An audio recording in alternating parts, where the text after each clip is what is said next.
BRS పాలనలో విద్యార్థులు Everest శిఖరాన్ని అధిరోహిస్తే ఏడాది కాంగ్రెస్ పాలనలో ఆసుపత్రి బెడ్లను ఎక్కేలా చేశారని బీఆర్ఎస్ వర్కింగ్ ప్రెసిడెంట్ కేటీఆర్ మండిపడ్డారు. బీఆర్ఎస్ గురుకుల బాటతో కాంగ్రెస్ సర్కార్లో ఎట్టకేలకు చెల్లమొచ్చిందన్నారు. సంక్షేమ పాఠశాలలను సంక్షోభ పాఠశాలలుగా మార్చి సామాన్య విద్యార్థుల్లో భయాందోళనలు, తల్లిదండ్రుల్లో ఆవేదన కలిగించారన్నారు. పాఠాలు చెప్పే చోట పాము కాట్లతో పసిబిడ్డల ప్రాణాలు పోయాయని ఆవేదన వ్యక్తం చేశారు. 10 ఏళ్ల కేసీఆర్ పాలనలో గురుకుల విద్యాలయాల్లో సీట్ల కోసం పోటీ పడితే ఏడాది కాంగ్రెస్ పాలనలో ఆసుపత్రిలో బెడ్ల కోసం పోటీ పడే పరిస్థితి వచ్చిందన్నారు. దొంగలు పడ్డ 6 నెలలకు అన్నట్లుగా ఇప్పుడు గురుకులాల బాట పట్టడం హాస్యాస్పదంగా ఉందన్నారు. మొక్కుబడిగా గురుకులాల సందర్శన చేయడం కాదు, ఆ విద్యార్థులకు నాణ్యమైన భోజనం పెట్టండి కేటీఆర్ సూచించారు. ఫోటోలకు ఫోజులు ఇవ్వడం కాదు, పట్టెడు పనికొచ్చే బువ్వ పెట్టి పిల్లల పొట్టలు నింపాలన్నారు.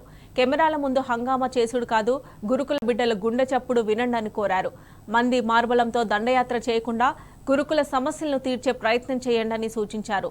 గతంలో ఎట్లుండే తెలంగాణ ఇప్పుడు ఎట్లయిపాయే అని ఆవేదన చెందారు.